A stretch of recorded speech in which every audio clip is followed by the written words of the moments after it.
Hello again, everyone. Welcome to Washington Gun Law TV. I'm Washington Gun Law President William Kirk. Thanks for joining us, and welcome to Washington Gun Law's new studio. We will be shooting a lot of videos from here. A little bit easier without that huge bank of windows behind us. Hey, America, we're going to circle back to the Fourth Circuit. We're going to circle back to the matter of Bianchi V Brown, the ruling that came out earlier this week upholding Maryland's assault weapon ban. Now, what oftentimes happens when I go through a case like this and I read it once, maybe I'll do a video and then I'll go back and I'll start geeking out on it a little bit more. I'll start really dissecting it. And sometimes I will soften my emotional approach to it. But other times, well, it gets a little bit more harsh. I get a little bit more angry. And it's going to be one of those times today on this video.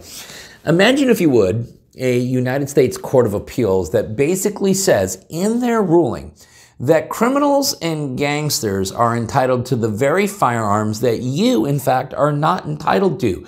Don't believe me? Don't believe it can happen here in America? Well, it can. It did. And I will connect the dots using the Fourth Circuit's own words. So today, let's spend a few minutes and let's talk about, why does the Fourth Circuit hate us so much?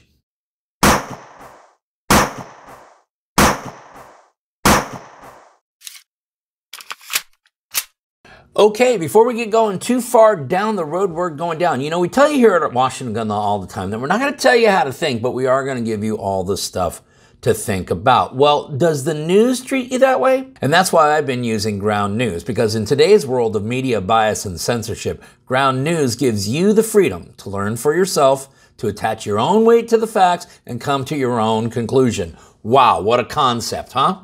Here's how it works. You take today's news story, for example. You start searching it out, and now, one, you can see who the news source is and what is their political leaning. Two, you can actually learn who owns each news source. Three, you can see the headline manipulation to see how the story is being distorted. And most importantly, you can see the biased distribution of each story. But there's a lot more, and it's all cool. Take, for example, the blind spot. I love this feature. Now, it's only fully unlocked if you get a Vantage plan, but this allows you to see news stories that are only being covered by one side of the political spectrum. It really helps you understand the other side. Now, here's the best news. If you subscribe today at ground.news/Washington, you're going to receive 40% off the Vantage plan. Listen, it's time for you to break free from media manipulation. It's time for you to be able to make up your own mind. It's time for the news to start treating you like an adult. For more information, visit my good friends at ground.news/Washington. Okay, America, this is what we're talking about. We're talking about the case of Bianchi V Brown, a Fourth Circuit horrific ruling that came out earlier this week upholding Maryland's assault weapon ban. Now, we already did this video, and if you want to watch it, please do, but grab a barf bag before you do it. Now, despite the fact that this case was GVR'd from the United States Supreme Court more than 2 years ago, the Fourth Circuit just got around to finally doing its screw job on us.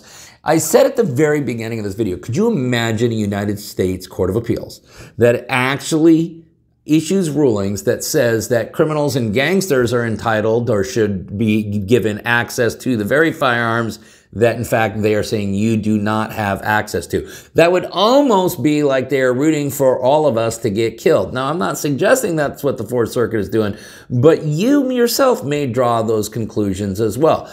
Follow me, if you will, as I connect the dots using the very words of the Fourth Circuit opinion in Bianchi V Brown.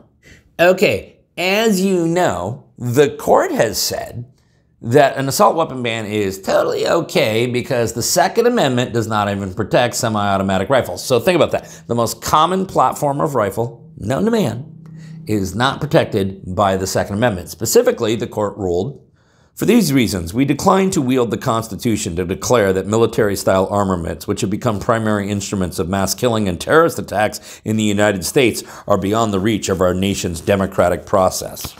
Okay, so I want you to remember now that the Fourth Circuit believes that we are not entitled to them because they are used for mass killings and terrorist attacks.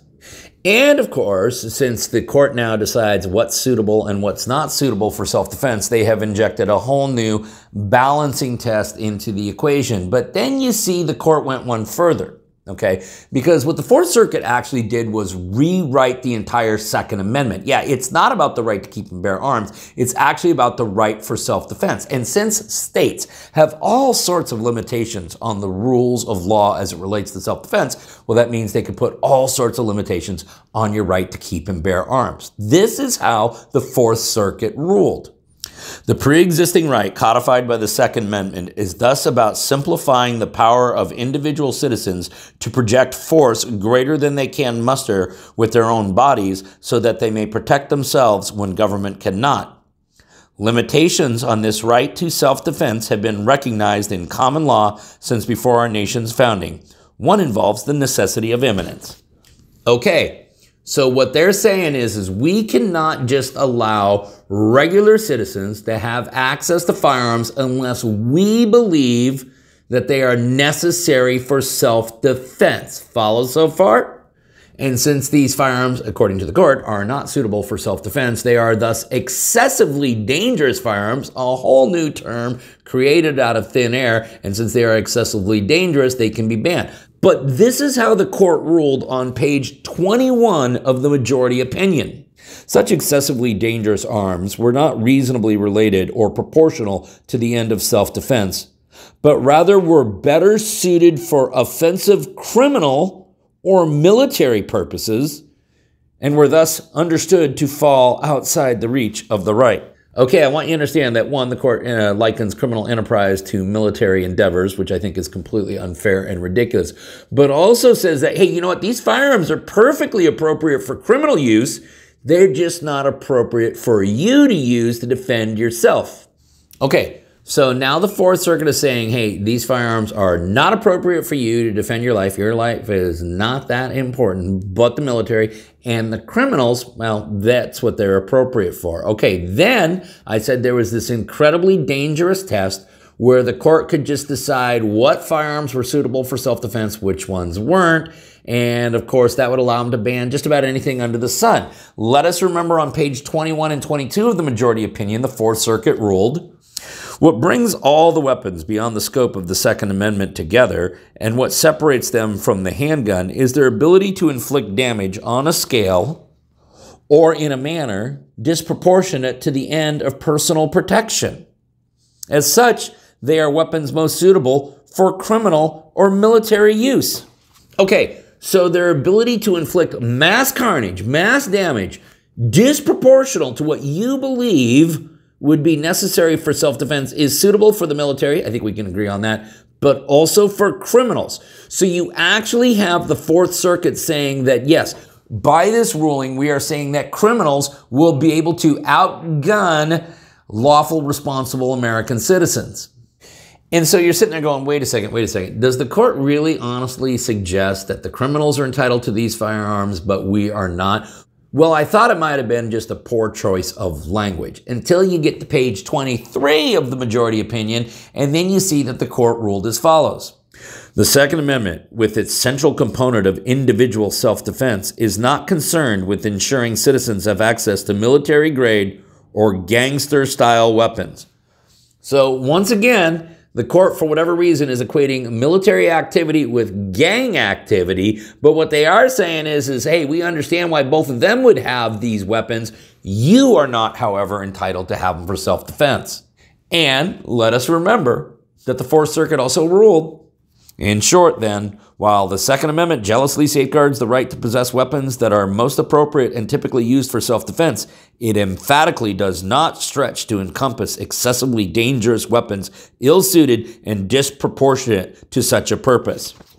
Okay, so the Fourth Circuit understands why the criminals, the gangsters, and the thugs would use those weapons, but they're adamant that you are not entitled to such a weapon in self-defense. To go full circle then, is it possible that in the year 2024, there is a United States Court of Appeals that hates lawful and responsible gun-owning Americans so much that they're actually willing to write in the opinion that they know the criminals and the thugs and the gangsters have them, but you don't get them because they don't believe that your life is worth protecting.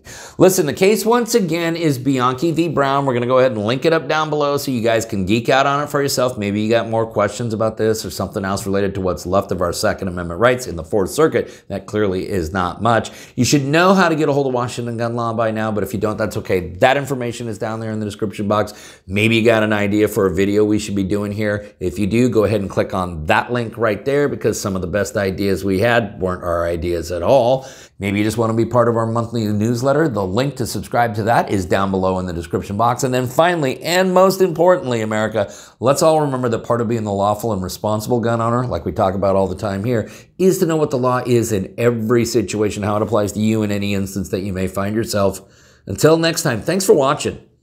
Stay safe.